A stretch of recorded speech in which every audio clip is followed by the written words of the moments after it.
So last class में हम लोग मटेरियल शुरू किए थे. We just how to control materials. हमारा जो कॉस्टिंग में एक इम्पोर्टेंट एस्पेक्ट है elements of materials, elements of cost.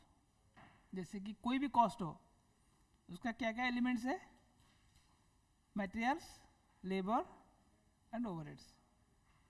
Anything you see will have 3 elements. जैसे कि कोई भी कॉस्ट हो, cost can be divided into material, labor and expenses. That is the basic classification of cost based on element wise cost classifications. ठीक है.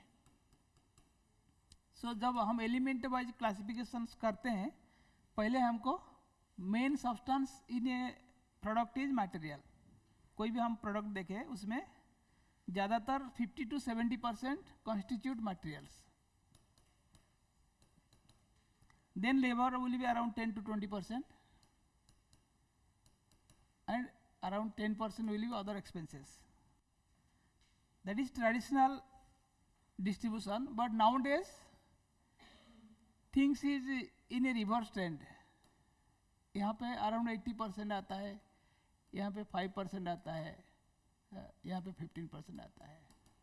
It is now present day scenario. ठीक है. सो हम लोग पढ़ रहे थे मटेरियल्स. ठीक है. That is one of the important element of cost. How to control inventory. Basically we are studying inventory control और इन्वेंट्री मैनेजमेंट. ठीक है. Why it is required? Because inventory constitute a major portion of my cost. I need to have a control over my expenditures. जैसे हम लोग पढ़ रहे थे, materials means the raw materials required for my product. What are the steps I was telling? We have to purchase, then store, then issue. है कि नहीं? Material को पहले खरीदेंगे, उसको रखेंगे, then will issue for production.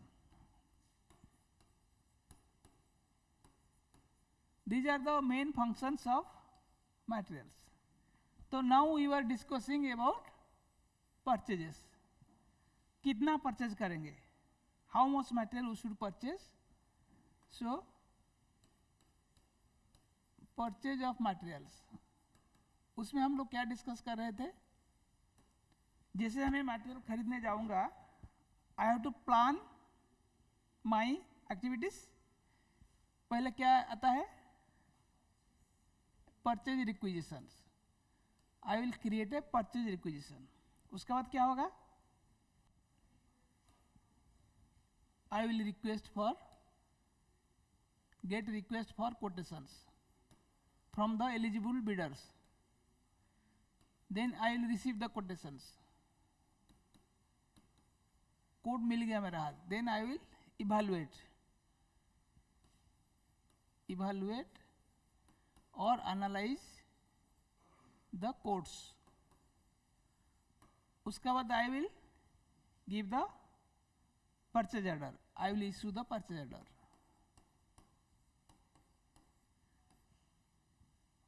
Then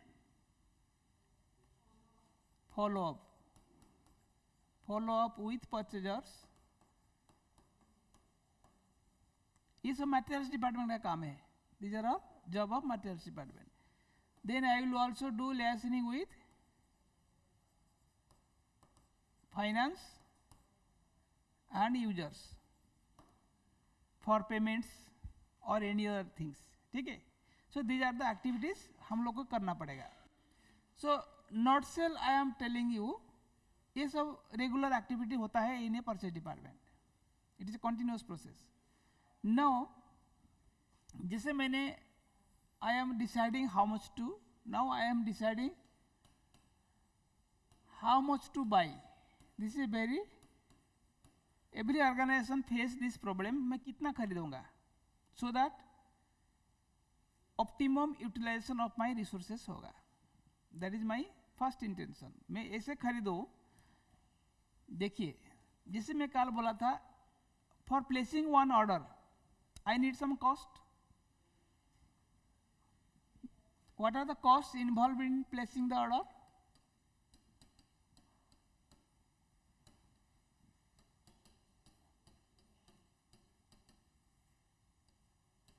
एक order देने के लिए मुझे क्या क्या खर्चा होता है? Example tell me.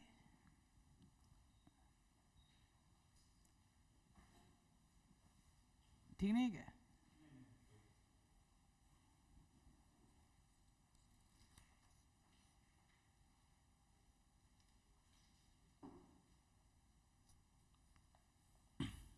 मुझे बताइए व्हाट आर द कॉस्ट, एक परचेज ऑर्डर देने के लिए क्या खर्चा हो सकता है?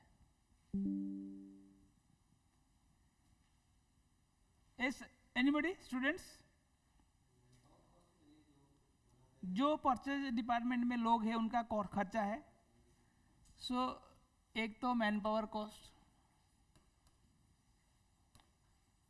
For making the order. मान लीजिए I have outsourced to a third party to create order for me. So I will say per order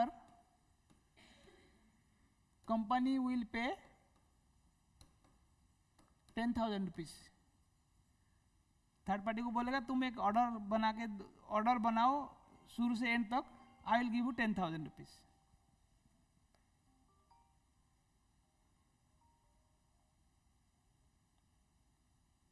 hello, good evening. हाँ हाँ,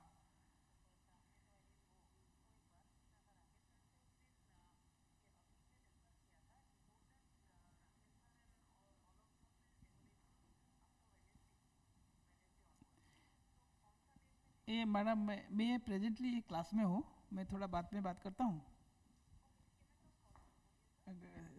5:30 बाद 5:30. Okay. So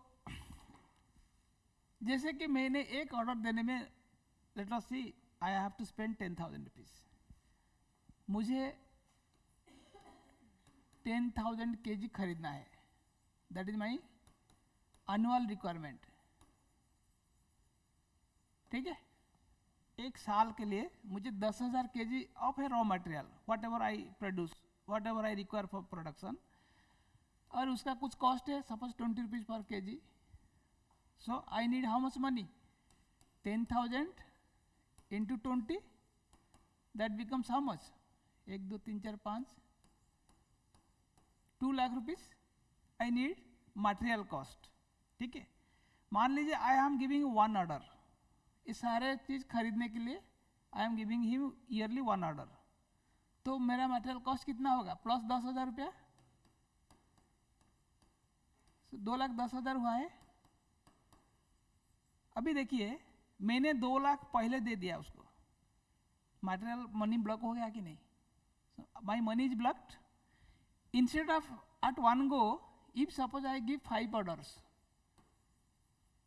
5 orders of 2,000 kg, तो मुझे 5 ऑर्डर लगेगा. सो 5 का कितना होगा? 5 into 10,000, I give 50,000 for ordering cost. But यहाँ पे मेरा को 2 लाख रुपया ब्लॉक नहीं हुआ.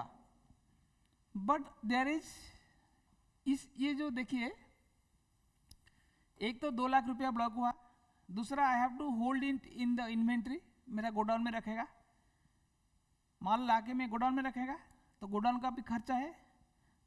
गोडाउन का इलेक्ट्रिसिटी, रेंट, इंश्योरेंस, सब कुछ मुझे माल के देना पड़ेगा, प्लीफरेज भी होगा. So there is some cost involved, like that is called carrying cost. ये मटेरियल को कैरी करने के लिए I have to incur some cost, that is called carrying cost. तो जब ये 10,000 था, ये इट वाज हाईएस्ट, क्योंकि मैंने एक ही साथ रखी था 2 लाख का मटेरियल. सो ये अगर मैं 50,000 दे रहा हूँ, यहाँ पे I am holding only small inventory, उसका holding cost will be less, capital block will be less, cost of capital भी बच जाएगा, तो वहाँ पे मेरा इस केसेस में कैरिंग कॉस्ट कम हो जाएगा, है कि नहीं? Carrying cost will come down. यहाँ पे मान लीजिए अर्लियर कुछ था, अभी उससे डेफिनेटली 1/5 हो जाएगा या कम हो जाएगा, 1/5 नहीं बोलेगा। So there is a relationship between this two. Ordering cost बढ़ने से कैरिंग कॉस्ट घटता है, कैरिंग कॉस्ट बढ़ने से ऑर्डरिंग कॉस्ट घटता है। सो दिस रिलेशनशिप को हम लोग यूज करके we will draw a graph like this, ठीक है? आपका किताब में भी इसे ग्राफ दिया है। जैसे जैसे क्वांटिटी बढ़ेगा, this is quantity and cost. So मान लीजिए ये हो गया आपका कैरिंग कॉस्ट, क्वांटिटी बढ़ेगा कैरिंग कॉस्ट बढ़ेगा, राइट? हमने देखा अभी बाय आवर अंडरस्टैंडिंग, जैसे जैसे मैं ज़्यादा क्वांटिटी परचेज करता हूँ मेरा कैरिंग कॉस्ट बढ़ता है। ये आपका ordering cost is like this. जो आपका ऑर्डरिंग कॉस्ट है, जितना क्वांटिटी ज़्यादा खरीदेगा मेरा ऑर्डरिंग कॉस्ट इतना नीचे आएगा। ऐसा नहीं कि वो जीरो आएगा, ऐसा नहीं आएगा, but definitely it will come down. अभी देखिए there is a point where both are intersecting, that means at a point when carrying cost and ordering cost are same, a level में this much of quantity I buy, at which my ordering cost and carrying cost is same. So this is known as, this quantity is known as economic ordering quantity. इतना quantity में खरीदेगा जिसमें there is a equilibrium between carrying cost and ordering cost, ठीक है? Otherwise my carrying cost is equal to ordering cost. That is the point when the total cost will be lowest, total cost of procurement is lowest. अब देखिए यहाँ पे, see here, this is the total cost, see here, this is the total cost, so this is the lowest, है कि नहीं?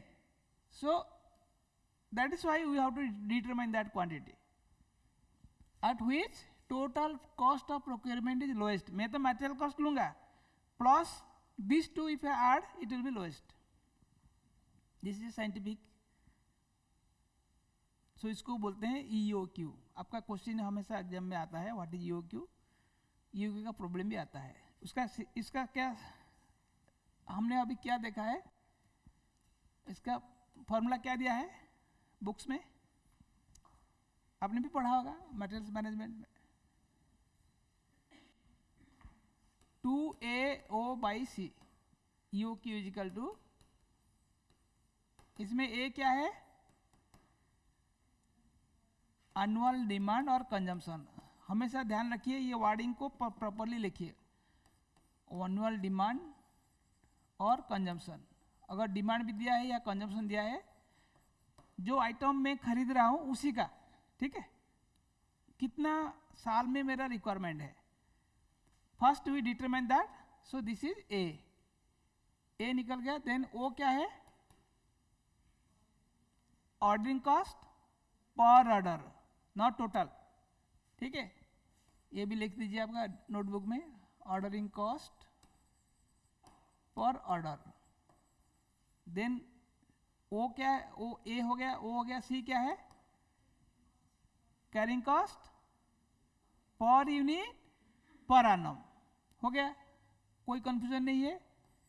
एक unit को एक साल तक होल्ड करने के लिए मुझे कितना कॉस्ट लगेगा, that is C. C means carrying cost, carrying cost per unit per year. ये तीनों में कोई कंफ्यूजन है? Everybody can understand? This is the simplest equation you have. So इसको 2 में मल्टीप्लाई करके रूट ओवर करने से you get the answer. Square root of 2AO by C. Simple.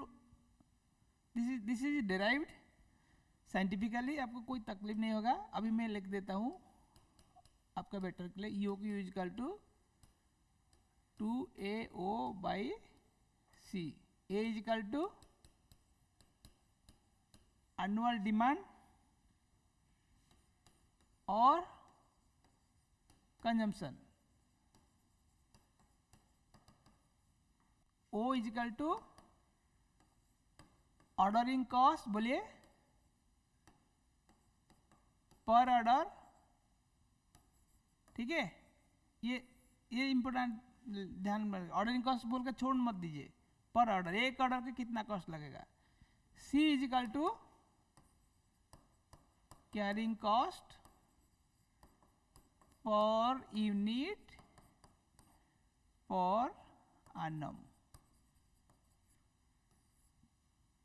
ये तीनों आप अगर अंडरस्टैंडिंग किया सही तरीका से, आपको 5 नंबर मिल गया. एग्जाम में एक क्वेश्चन आएगा, 5 marks you will get. Either theory और प्रॉब्लम आता है. मैटर्स में यही एक प्रॉब्लम आता है. First thing, everybody understood the concept? Online students बोलिए, ईओक्यू का मतलब समझ में आ रहा है? Economic ordering quantity, this is the formula. बस इतना रिमेंबर करिए. 2AO by C याद रहेगा. ए क्या है? एनुअल. देखिए ऐसे नहीं होगा. डिमांड और भूल जाए, एनुअल रिक्वायरमेंट, एनुअल कंजम्पशन, जो भी आपका दिमाग में आए, जितना मेरे को साल में जितना मैं खरीदना चाहता हूँ. Don't remember word by word, understand it. ये मतलब मेरे को साल में कितना आइटम परचेज करना है. If you are given monthly 100 kg, उसको आप कन्वर्ट करिए साल में कितना होगा. ठीक है, एक साल का रिक्वायरमेंट कितना है? 12 महीने का रिक्वायरमेंट है. वो क्या है? What is ordering cost? एक ऑर्डर डालने के लिए मुझे कितना खर्चा होता है, दैट इज ऑर्डरिंग कॉस्ट. सी क्या है? एक यूनिट को मुझे साल भर रखने के लिए कितना खर्चा लगेगा, तभी तो मैं पता पाएगा ना. मान लीजिए एक यूनिट अगर मैं 1000 यूनिट्स खरीदता हूं, तो उसमें से एक के लिए कितना है. मान लीजिए ये बोलता है, एग्जाम्पल दे रहा हूं,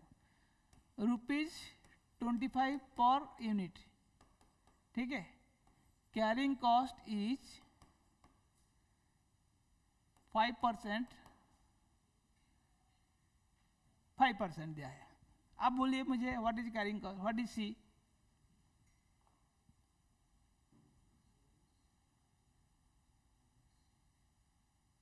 सी क्या होगा? एक यूनिट को 25 रुपया लगता है खरीदने में, उसको कैरी करने में कितना लगेगा? 25 का 5% है, 25 का 5% कितना हो रहा है?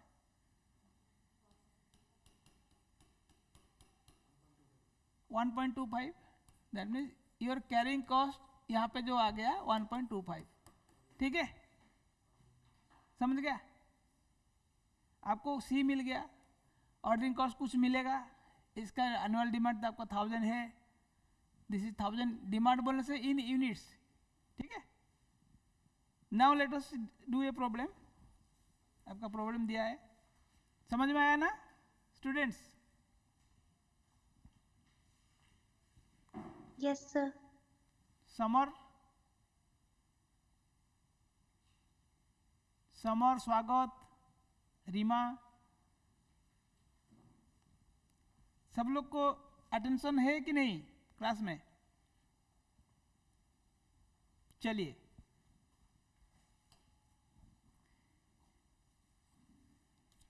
इफ यू सी आपका किताब में प्रॉब्लम दिया कि नहीं पता नहीं, लेट मी सी दिस।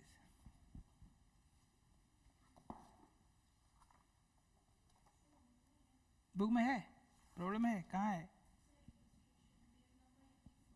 86, अच्छा बहुत दूर है। अच्छा ये दिया है, पहला प्रॉब्लम दिया है, calculate the EOQ from the following information. मैं लिख देता हूँ, कंजम्पशन पर एनम दिया है,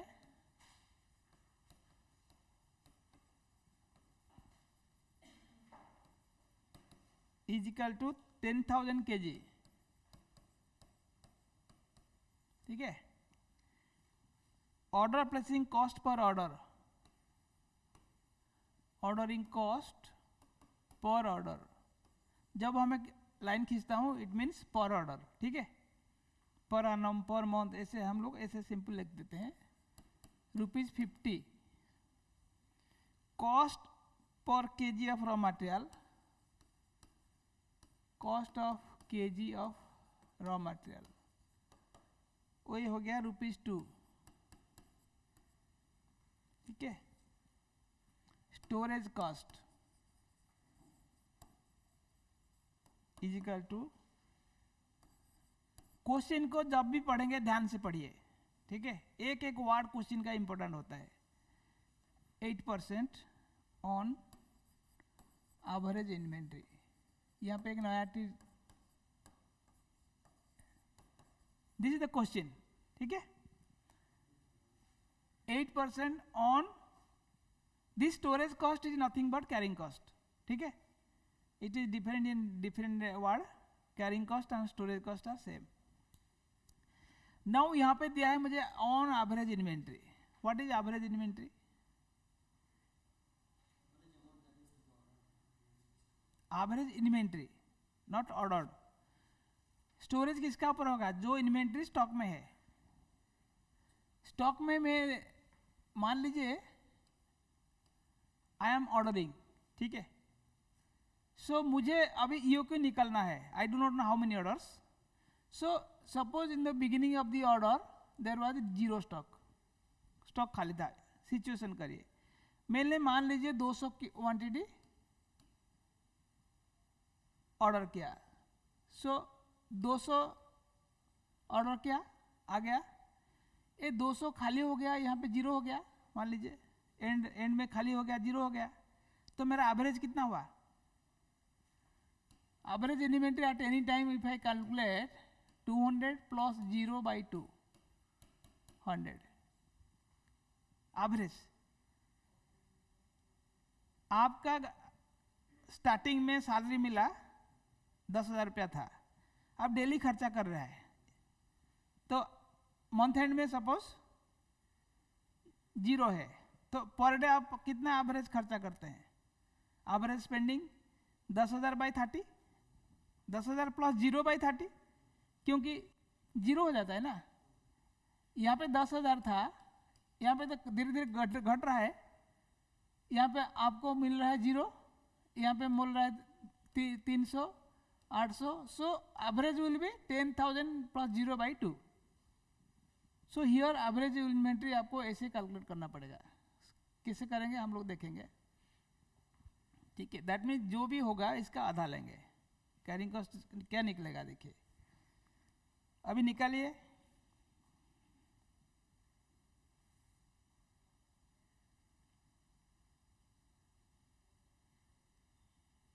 अभी ए देखिए क्या है, ए आपको दे दिया है कितना? 10,000 kg। Ordering cost 50। सी आपको दिया है 2 रुपया है, इसका 8% ले लिया है, इजिकल टू 0.16 पर यूनिट्स।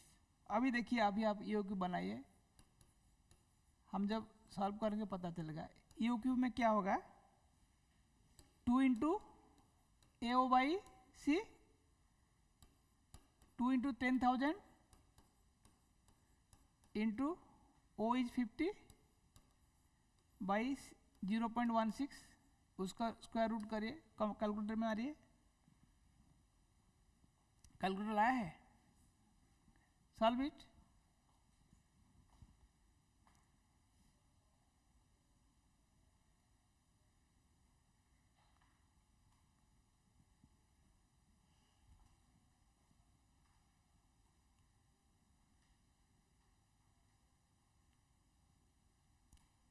स्क्वायर रूट निकलना आता है? कैलकुलेटर में है, देयर इज ऑलरेडी सिंबल, उसको प्रेस करने से निकल जाएगा.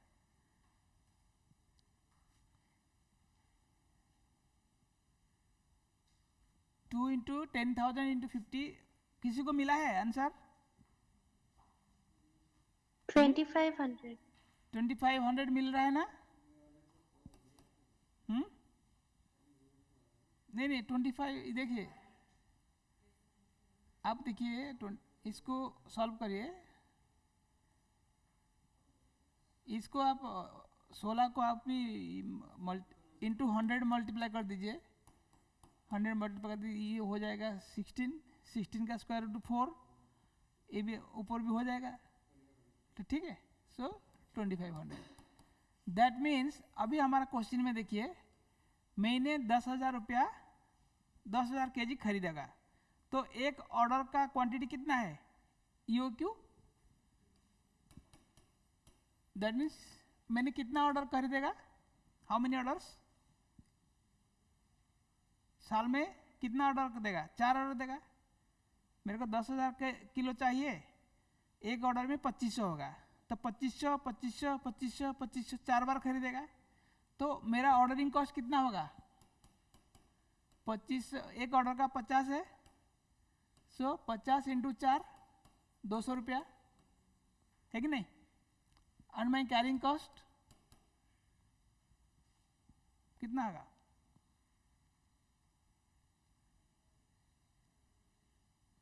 $10,000. एक का होता है 0.16, 0.16 इंटू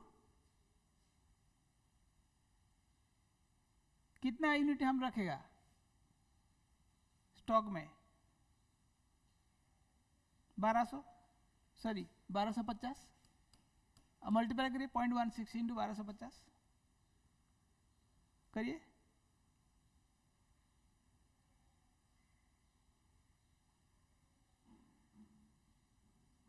200.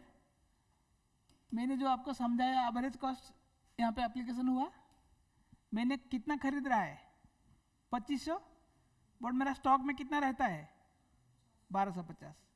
सो ये मुझे कैलकुलेशन करने का जरूरत नहीं. EOQ is already calculating, taking that and calculating my carrying cost. So my carrying cost is not 0.16 into 2500. My carrying cost is 0.25 into average inventory. So this is the average inventory. क्योंकि मैंने 2500 खरीद रहा है, 2500 खरीदने के बाद मेरा consumption होते होते 0 हो जाता है, फिर 25 आता है, फिर 0 होता है, फिर 25 आता है. ठीक है. So my average inventory holding is always half of the EOQ. जितना ऑर्डरिंग क्वांटिटी हुए उसका आधा ही मेरा स्टॉक में रहेगा. ये समझ में आया? This is what you have to understand. So ये देखिए, मैंने बोला था बोथ विल बी सेम. आपका एग्जाम में अगर दोनों सेम नहीं आ रहा है, आपने गलत किया है. Carrying cost and ordering cost has to be same. तो मेरा टोटल कॉस्ट विल बी कितना? दिस इंटू उसका जो रेट है 2 रुपीज़ प्लस 400 रुपया इज माई प्रोक्योरमेंट कॉस्ट. ठीक है, समझ में आ गया ये को? This is how you have to go ahead. उसको आप सॉल्व करने से जितना भी प्रॉब्लम मिलेगा आपको EOQ सॉल्व कर पाएंगे. I will give you another problem. Let me see if you can solve this.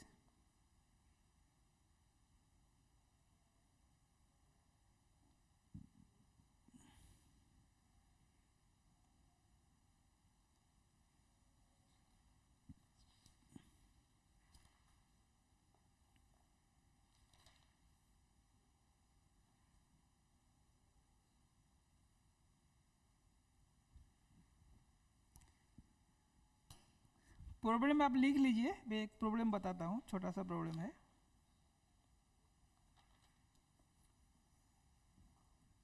annual demand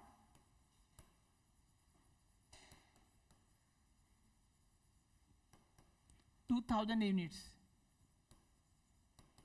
ठीक है. Unit price ₹20 per unit price दिया है. Ordering cost per order ₹20. Storage cost 2% per annum. Then interest rate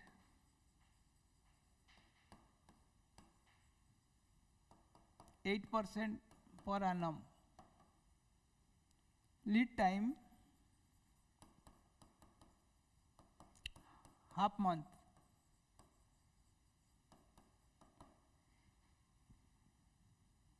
Calculate EOQ and total inventory cost of raw material. सबने question लिख लिया? पहले लिख लीजिए.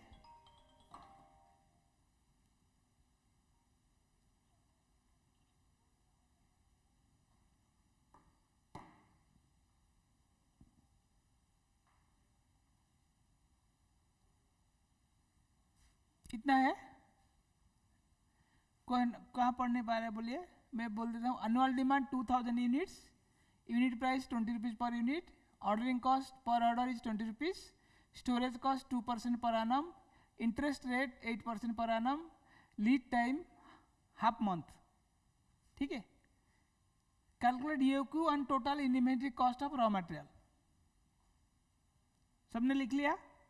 Students online, I will go to the next page. सब लोग लिख रहा है कि नहीं? सर लिख रहा है तो? बिकॉज ये आपका किताब में नहीं है. I am giving another problem. अभी बोलिए मुझे. अभी sir lead time is half month. Calculate EOQ and total inventory cost of raw material. मैंने रॉ मटेरियल का कितना कॉस्ट होगा? Total annual inventory cost. Total annual inventory cost of raw material. ठीक है. एक एनुअल वर्ड लिख दीजिए मेरे को, so that I will calculate the total cost. अभी now from this we can calculate EOQ. EOQ का फॉर्मूला क्या है? Square root of 2AO/C. आपका ए कितना है? 2000. A is 2000 annual demand. ठीक है. Ordering cost is equal to 20. What is C? C कितना है? नहीं, कितना है बोलिए. We have to write that.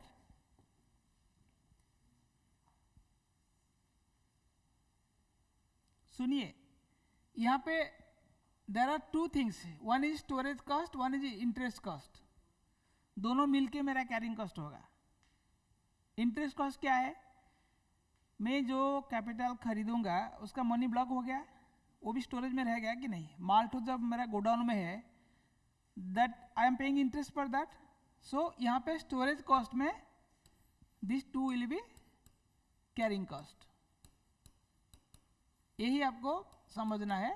Carrying cost is not only storage cost, also includes the interest cost. Because मेरा पैसा दे के खरीद रहा है ना, उसका तो इंटरेस्ट देना पड़ेगा. So it is inbuilt. मेरा कॉस्ट मीन्स दिस टू. सो मेरा कितना है? 10%. 8 + 2 10%. सो अभी मेरे को समझ में आ गया. 10% में निकाल रहे. 10% ऑफ व्हाट? नहीं 10%. मेरा क्या C क्या है फॉर्मूला? C का carrying cost per unit per annum.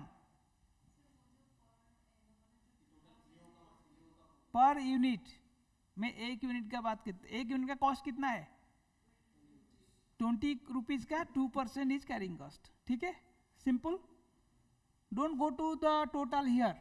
Carrying cost is equal to 20% of 10% of ₹20 simple कितना हुआ 2 रुपीज इजकल टू ₹2। तो अभी आपको C इजकल टू अब बनाइए। Now you solve it, tell me the answer. EOQ is equal to 2 into 2000 into 20/2 square root.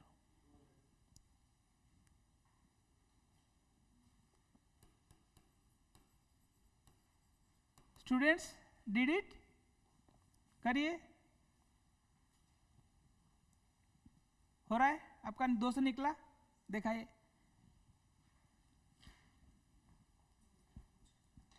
बढ़िया, very good. सो ये आपने कर दिया। मतलब नाउ इसमें देखिए, इस क्वेश्चन में आपको ट्रिकी पॉइंट कहाँ पे है।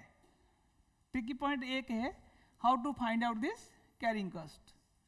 ठीक है, ये गलती करते हैं, एक को ले लेता है, इसको छोड़ देगा, या ये दोनों किसका ऊपर लगा पता नहीं। हमेशा रखिए C is equal to carrying cost per unit per annum. So per unit my cost is 20 rupees, उसका 10%।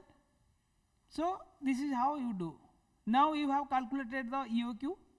EOQ is 200 units. That means मेरे को कितना ऑर्डर देगा 10 orders. 10 orders. Let us check what is my ordering cost. Ordering cost कितना होगा, एक को 20 to 10 200. What is my carrying cost? Carrying cost is 10% of my average inventory, है कि नहीं।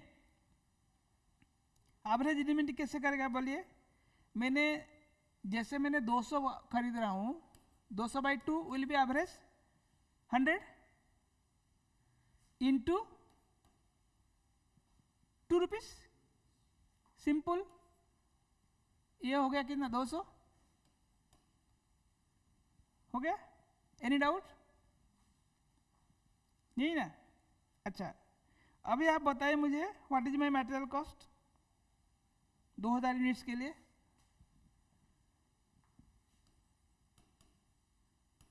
$2000 इंटू 20 40,000 कितना हुआ 40,400।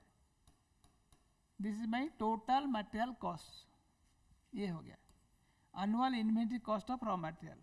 ठीक है, इसमें देखिए आपको एक कंफ्यूजिंग करने के लिए क्या दिया है। ये हमारा जरूरत आया, कभी कभी आपको एग्जाम में ऐसे ही आएगा, आप घबराते रहेंगे, इसको क्या करें, इसको क्या करें, कहाँ लगाए। If you are not sure, मेरे को EOQ में इसका जरूरत ही नहीं, लीड टाइम जरूरत नहीं, ये कंफ्यूजन के लिए है। हमेशा आपको क्वेश्चन का साथ कुछ कुछ ऐसे मसाला डाल देगा आपको घुमाने के लिए।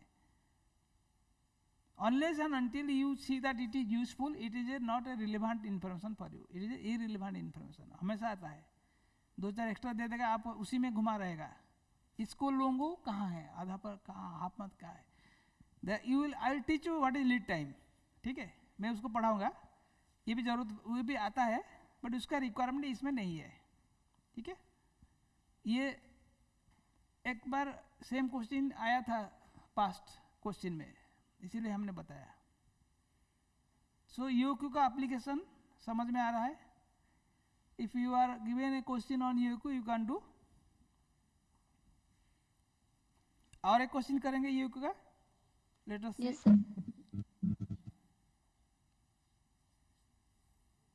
एक्चुअली EOQ का साथ दूसरा चीज भी मिलके आ जाता है।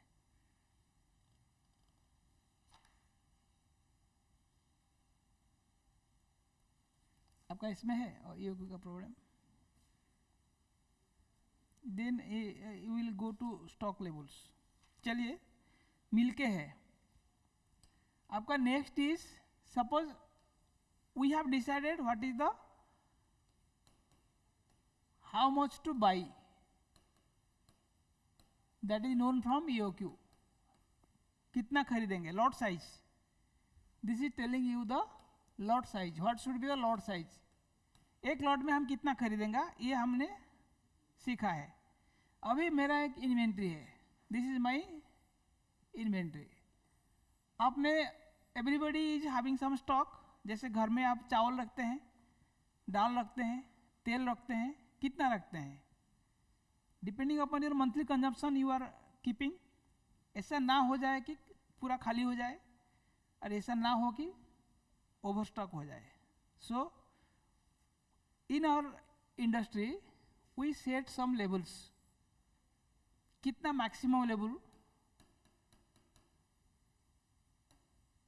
ठीक है, then will have some minimum level. इतना नीचे जाएगा तो मेरा प्रोडक्शन सफर होगा, minimum level. Then there is a danger level, then there is another called reorder level. There are 4 levels you will be having. Reorder level means इतना जब stock हो जाए आप ऑर्डर दीजिए। So there are 4 levels, we will study about that. क्या होता है, मान लीजिए you are having a industry, ठीक है, आपको प्लांट चल रहा है, you have to source material from a better supply which will be economical to you. So आप मान लीजिए you give a purchase order and purchase order देने का साथ साथ वो मटेरियल आने के लिए ये लगता है 6 महीना लगता है, ठीक है। you get a better price, you get the material to your factory after 6 months. ये आपका रेगुलर सप्लाई है, normal time. So this is known as also lead time. Lead time is the time required for sourcing the material for our operations. मेरे को भाई 4 महीना तक लगेगा, हम बोलते हैं कि नहीं, इन ए नॉर्मल कोर्स। अच्छा, ये नॉर्मल कोर्स में 6 महीना लगता है suppose, management wants, I want urgently, ठीक है। सो आप बोलते हैं सर ऐसा होने से तो फ्लाइट में मंगाना पड़ेगा, फ्लाइट में मंगाने का तो मिनिमम तो 1 महीना लगेगा।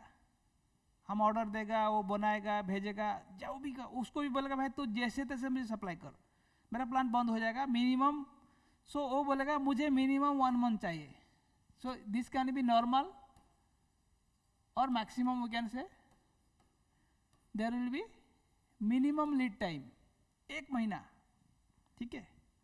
Lead time is that time which is normally we require, but minimum lead time is that time, उसके कॉस्ट ज़्यादा होता है।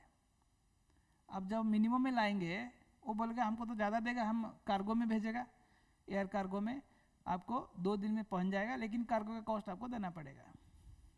सो आपका कॉस्ट ऑफ मटेरियल बढ़ भी जाएगा। इसलिए क्या होता है वो भी हमको ध्यान में रखना पड़ेगा, we should not do that, normally it is better. कभी कभी क्या होता है ना, हम लोग क्या करते हैं, during the peak season we consume more, maximum consumption. मेरा प्लांट चलता है, प्लांट का कैपेसिटी मान लीजिए 100 kg पर day, I need material 100 kg per day, daily मुझे 100 kg का मटेरियल खर्चा होता है, एंड आई एम कैपेसिटी मान लीजिए 50% कैपेसिटी, दैट मीन प्लांट में 200 का कैपेसिटी है, बट इतना कस्टमर नहीं है, बल्कि हम 100 kg ही बनाता है।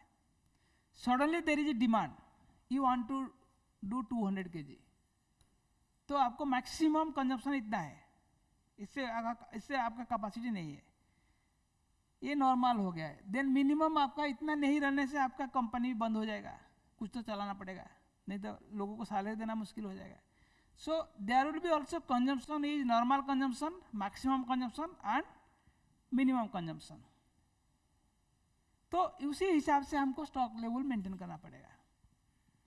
Our stock levels are maintain based on that. मैं आपको बताता हूँ स्टॉक लेवल कैसे होता है।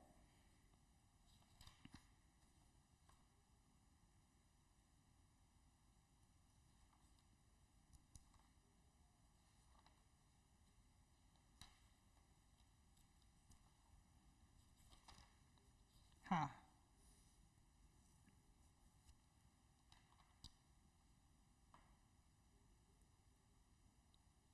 सो लीड टाइम आपको समझ में आया?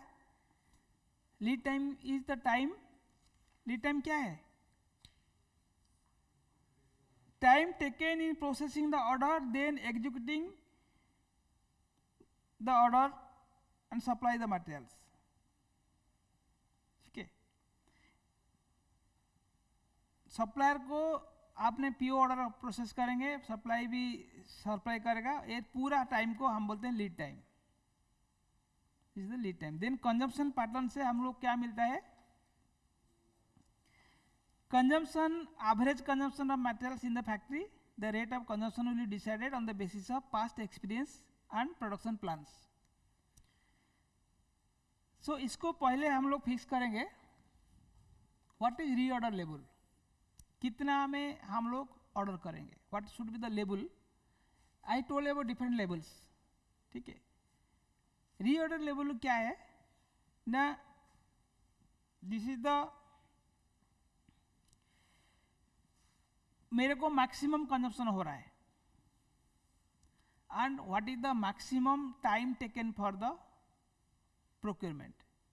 Maximum consumption into maximum time minus minimum consumption into minimum time, that is the reorder level.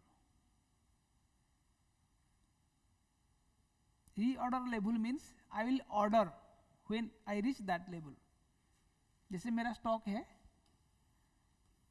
This is my total stock, जैसे स्टॉक कंजप्शन होते होते आएगा, यहाँ तक आ गया, ठीक है, इतना मेरा स्टॉक था, ये स्टॉक था, धीरे धीरे में जैसे कंजम्पशन करेगा स्टॉक लेवल गिर गया, इससे नीचे नहीं जाने दोगा, मैं यहाँ से ऑर्डर करेगा। मैं जानता हूँ ये 2 महीना लेता है, तो माल आने में मेरे 2 महीना लगेगा, तब तक ये खर्चा हो जाएगा। ये जैसे कि ये है मिनिमम लेवल, इससे नीचे नहीं जाना है। दैट मीन्स यहाँ से यहाँ तक जो टाइम है इट शुड बी 2 मंथ्स।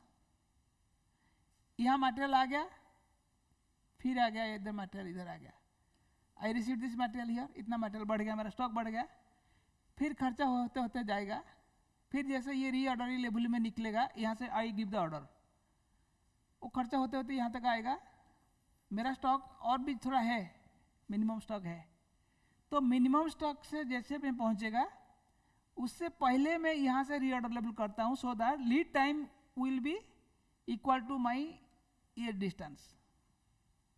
मैं फिर स्टॉक आ गया, so this is how the inventory is coming and being used. I will tell it, एक नया पेज में बना देता हूँ। आपका स्टॉक लेवल का पैटर्न ऐसे होता है, देखिए,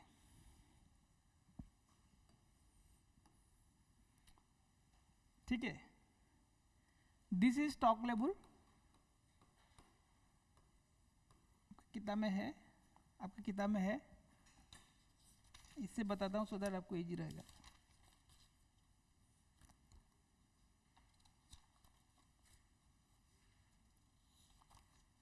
मिनिमम लेवल मैक्सिमम लेवल है कि नहीं,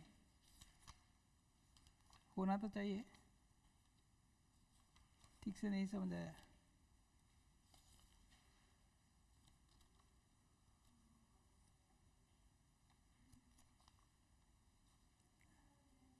है ना? हाँ, yes, right. So maximum level, minimum level, reorder level, ठीक है। पहले रीऑर्डर लेवल देखते हैं।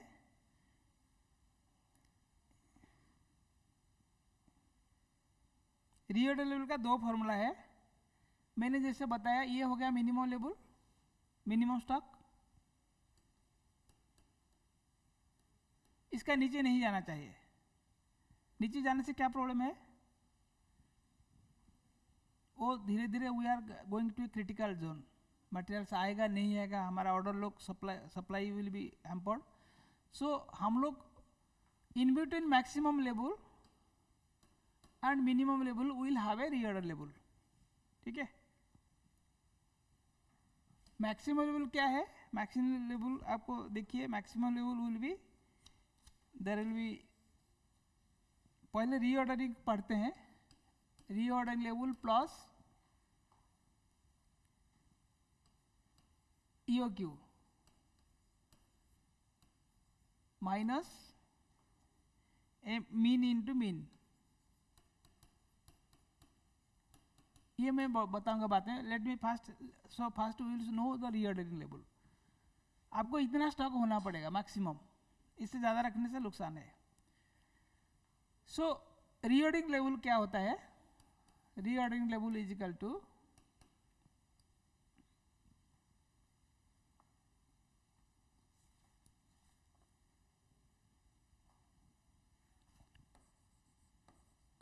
मैक्सिमम कंजम्पशन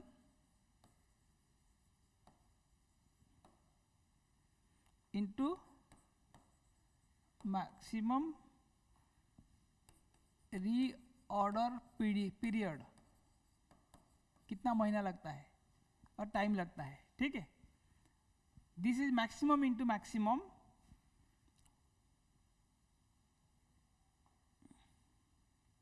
और there are two formula. Reordering level will be maximum into maximum और मिनिमम लेवल माइनस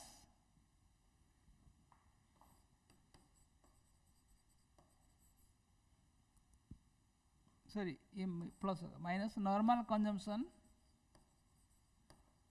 इंटू, ये देखिए मेरे को मिनिमम लेवल मेंटेन करना है, plus I will maintain normal consumption into normal lead time. Normal cases में this plus this is minimum, plus I will add what, साधारण सामान्यವಾಗಿ means normally I M how much consuming and what is the normal lead time, इतना मेरे को चाहिए। इतना level से होने से I will order it in a normal course, it will कम, और कंजम्पशन नॉर्मली होते होते यहाँ तक आएगा, फिर मेरा रीऑर्डर लेवल जाएगा। सो सिंपल है, आपको ध्यान इजी के लिए minimum stock plus normal consumption into normal lead time. Normal consumption क्या है? Per day I am consuming some goods, किसी रेट पे जाता है normal, it's not high not low, there are maximum, minimum and normal, 3 things are there. Similarly normal lead time कितना है without being expensive और without being slow, minimum, जैसे normally कितना दिन लगता है। तो ये हम लोग को फॉर्मूला है minimum level plus normal consumption into normal reorder period. आपको ये है normal consumption normal reorder period. This is my reorder level, इतना होने से मैं ऑर्डर करेगा। इस लेवल में जो देखिए मैं यहाँ पे ऑर्डर करने से तो नुकसान हो जाएगा, मिनिमम इतना रहना चाहिए, इसका ऊपर नॉर्मली कितना कंजम्पशन होता है। So it is n into n, normal consumption into normal lead time, ठीक है। अभी समझ में आया? इतना होने से I will start ordering, this is reordering level, ठीक है। सो ये लेवल तो मेरा फिक्स हो गया, reorder level, this is R. Then what will be maximum? Maximum stock कितना रखेगा? दैट मीन्स डेफिनेटली इसका ऊपर रहेगा, प्लस इकोनॉमिक ऑर्डरिंग क्वांटिटी जो हमने निकाला एक बैच में कितना, और ऑर्डर साइज माइनस इसको माइनस कर दीजिए, that will be my maximum level.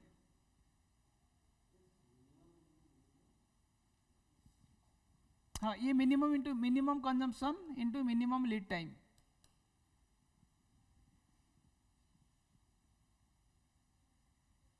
Minimum तो हटा देता हूं मैंने, नहीं तो बहुत ऊपर चला जाएगा।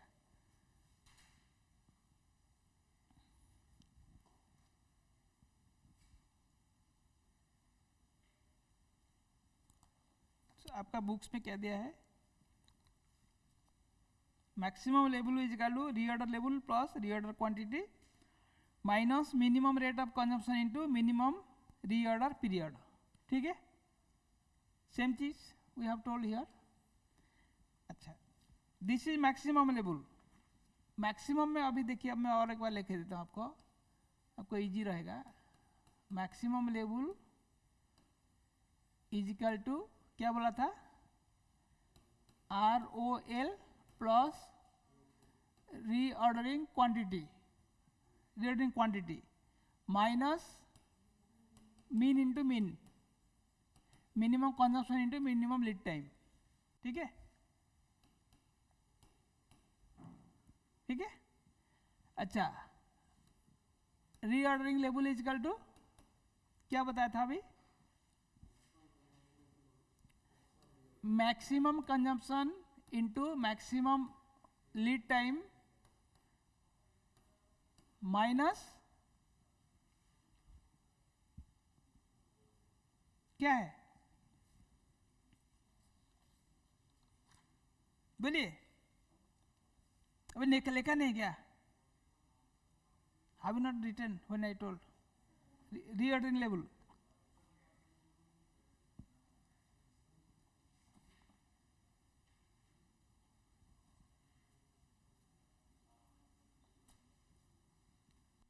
कुछ होगा,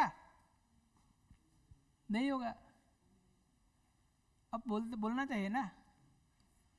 और अनदर मेथड बताया था, इसमें प्लस करेगा into minimum lead time plus normal. ठीक है, नॉर्मल कंजम्पशन इंटू ये मिनिमम स्टॉक है, नॉर्मल लीड टाइम. ठीक है, ये दो उपाय है आपको बना पाएगा. एक में कितना मेरा मैक्सिमम कंजम्पशन होता है, इतना लीड टाइम लगेगा, वो हम ले लेगा तो ये रीऑर्डरिंग लेवल हो जाएगा. Reordering quantity is EOQ also economic, because क्या होता है, मैंने quantity I decided based on my economic order quantity. कभी कभी EOQ भी देगा, कभी कभी ROQ भी देगा, both are same. So reordering level का फॉर्मूला सिंपल है, M इंटू M. ठीक है, और मिनिमम लेवल का ये फॉर्मूला है, सॉरी मैक्सिमम का, मैक्सिमम लेवल का. तो मिनिमम कितना होना चाहिए, what is my minimum level, minimum level कितना स्टॉक होना चाहिए, मिनिमम स्टॉक. ये हम लोग रीऑर्डरिंग लेवल से माइनस करेंगे, minus normal consumption into normal lead time. ठीक है, इतना मिनिमम स्टॉक मेरे पास रहेगा. ये मिनिमम मैंने बताया था ना, ये गिरते गिरते मिनिमम तक आएगा. तो ROL minus normal consumption into, normal भी हो सकता है, एवरेज भी हो सकता है. आपको कभी नॉर्मल भी मिलेगा, कभी एवरेज भी मिलेगा. ठीक है, अगले क्लास में पढ़ेंगे. We will close with this. Students, online students बोलिए, please study this, we will do some problem next class. ठीक है, अगले क्लास में कुछ प्रॉब्लम करेंगे. ये आता है आपका स्टॉक, हमेशा क्वेश्चन हमें आता है, मिनिमम मैक्सिमम रीऑर्डर. ये सिंपल है, प्रैक्टिस करने से आपको फॉर्मूला याद आ जाएगा. When you practice more problems, materials में यही दोनों मेन है, देन ओनली सम इशू में कुछ आएगा, but this is basically reorder level and EOQ हमेशा आता है, दोनों मिला के भी आता है. ठीक है, okay then will close the class.